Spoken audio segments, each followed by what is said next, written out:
I'm sure by now that most people have heard the tale of the intolerant left. Whether it was from a joke, a right-wing grifter, what's the difference, am I right? The news, or a random person that truly believes it. The majority of the instances of the left being intolerant are either people lying about it, uninformed and are just repeating what someone told them, or, and my personal favorite, just mad that their racism and homophobia are being called out. Although, there are some cases when the left oversteps and goes too far. After all, within every good lie is a kernel of truth. Hey there all you gals and gents, this is Axolotl Aristotle here today to bring you the first episode of my new series, The Left Will Win If. Today's episode will be about forgiveness and past transgressions. But before we dive into it, I'd like to clarify this now. If someone is actually bigoted, racist, transphobic, homophobic, xenophobic, etc., and it wasn't just from a lack of knowledge on the subject, please feel free to call them out on it. If they're currently doing stuff like that and show no remorse or intention to listen to why what they're saying is wrong, f*** them. They're creating strife and, to some extent, reveling in it. The forgiveness I am discussing today is reserved for people that were bigoted in the past, and they've either reformed from their ways or are currently in the process of trying to learn and be better. Of course, this forgiveness also applies to people that aren't bigoted and may have just been center-right or economically conservative. I think a good case to examine here is Hunter Avallone. Before he became the leftist we all know today, he was a right-wing YouTuber and held some pretty, choice views would be putting it lightly. Over a year ago, he came over to the left and deleted a lot of his old content since he saw it as damaging. Currently, he makes content that is designed to educate people about the left in the hopes of persuading them to either join or look more into it. But, as we'll soon see, to some people on the left, it doesn't matter. Hunter will always be a person that has held those past views that did immense damage, and he's just grifting now. The following clips are from Hunter's debate with Mike from PA and showcase the toxicity that comes from not forgiving past actions. Bad faith attacks on people's character. That's what you're doing right now, labeling me a former fascist. Give me a fucking break. Former, now what? I mean that. Okay. Yeah, that's what you former in quotes because you're implying that I'm still a fascist. Okay. Was. I'm not trying to hide the ball. I've been very open about my old positions. Most of my content now revolves around me debunking positions that I once had. I'm not hiding the ball. Like it's that hellish to me, but I'm glad that you're doing it. Good keep thing it up. Good thing that was on your list of what it would take to rehabilitate me. So good thing I'm that's doing good. that, right? Keep working on it. So Keep working what I'm wondering though is when you you won't be a cancer on the internet. Gotcha. It was 2019. If Those are the facts about your life, and those will always be the facts. Let me of tell your you life. something. Always, forever and ever. You are Hunter Avallone, the guy who attacked trans people in 2019. Changing your mind, and like you just said, apparently Okay, you have so a lot what of you've just said is apparently that- you have a lot of so- respect for me because I've changed my mind publicly or whatever. Well, But I don't have a lot of respect. going through the for process you, of but I have a changing lot your of respect okay, for gotcha. Going changing through their the minds. process of changing your positions and your opinions, sometimes it's gonna look like that, a process. Sometimes there are gonna be Everybody certain changes jokes their or opinions voices I over make time. that I don't agree with at this point, and vice versa. It just seems really disingenuous of you, someone who has already claimed to destiny that you're not for cancel culture, to try and dig up these old I am things not from my for past to cancel try and culture. hold me to them, and then be like, I'm look, not you for haven't cancel changed. culture. You're still a former fascist or whatever. In this case, the reason Mike was so focused on dredging up Hunter's past was because he needed something to try and win the debate. But there can be multiple reasons for launching personal attacks against someone who's reformed. For example, fear that you might be hurt again, anger over what's been done, and wanting vengeance. Or perhaps it's the belief that they're just grifting and only reforming to either make money or stop being harassed for their previous bad behavior. Of course, what happened to Hunter in this particular instance wasn't too terrible, but there can be much more extreme instances like launching an online campaign, threatening someone, trying to make them lose their job, doxing them, etc. So now that we know what harassment of reformed people is and why it occurs, it's time to explain why forgiveness is the ideal attitude for the left to hold. The first reason actually requires an observation of the right, specifically their ideology and recruitment tactics. Ideologically, the right can be summed up in 3 simple words: us versus them. Other races versus the white race, straight versus LGBTQI, non-Judaic religions versus Christianity, immigrants versus citizens, the left versus the right, etc., etc.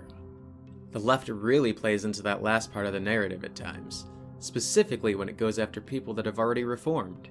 By doing so, we create the perception that no matter how much you grow as a person, it won't matter, because at some point you did something wrong or held the wrong point of view, whether it was a few weeks ago, months ago, or even years ago. A Washington Post article by Mark Fisher reveals how the far right goes about recruitment, targeting people who they see as outcasts, people with depression, or even autistic. At first, they'll be compassionate and friendly. After the initial talks and encouragement, they'll start to send in some watered-down far-right memes. If they get a laugh, they keep going and drag them further in. But if they get a, that's pretty racist, they stop talking to them entirely, because it isn't actually about helping people, it's about converting them. Further on in the article, a sociologist by the name of Robert Futrell explains that views like homophobia and racism take on an extreme amount of hatred to wield, but members say they got in because there were people being nice to me. Unfortunately, as it turns out, human beings are influenced by emotions. If we were rational and objective 100% of the time, only straight white male billionaires would vote Republican.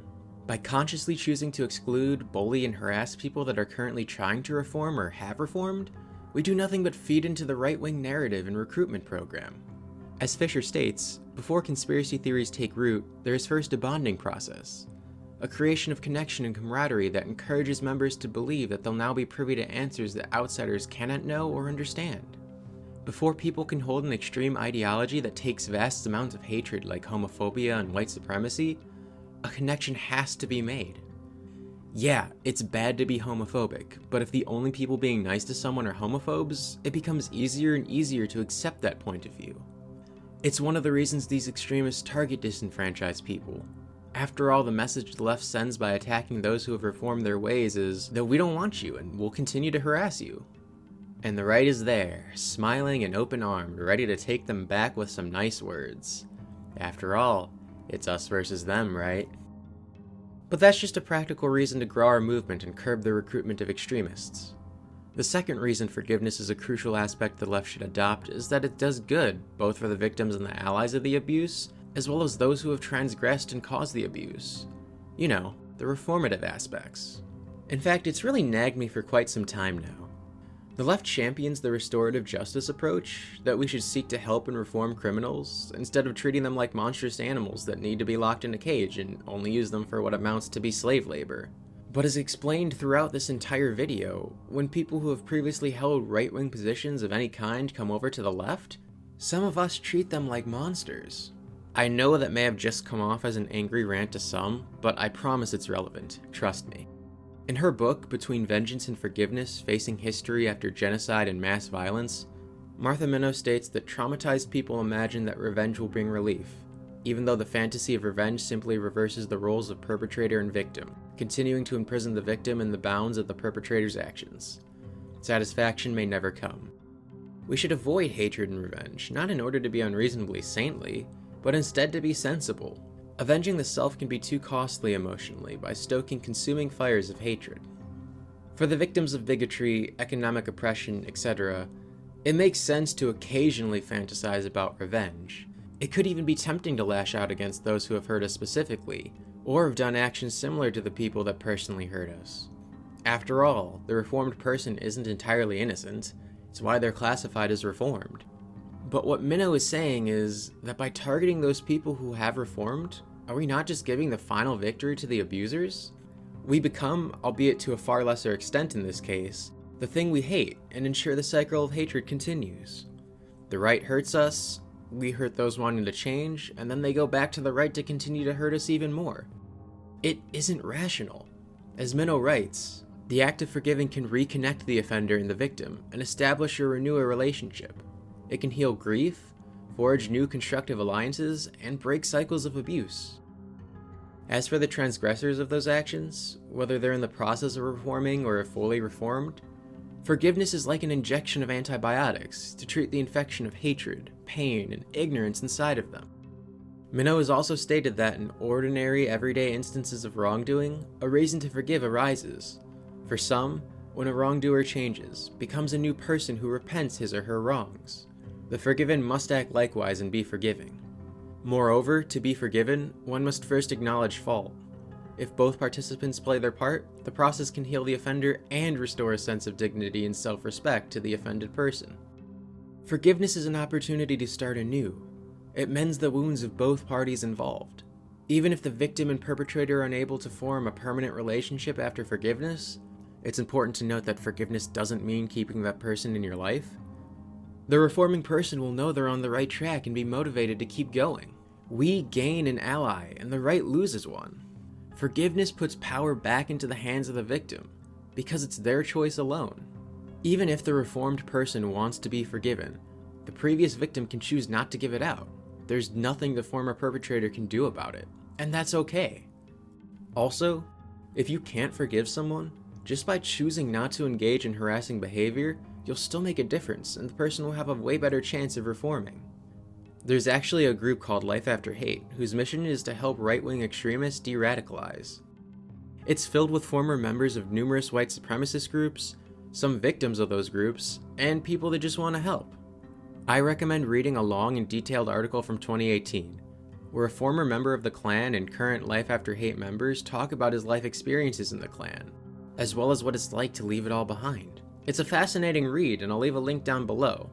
Though I must say there is a trigger warning because it does describe the beliefs of the Klan in detailed and unfiltered language.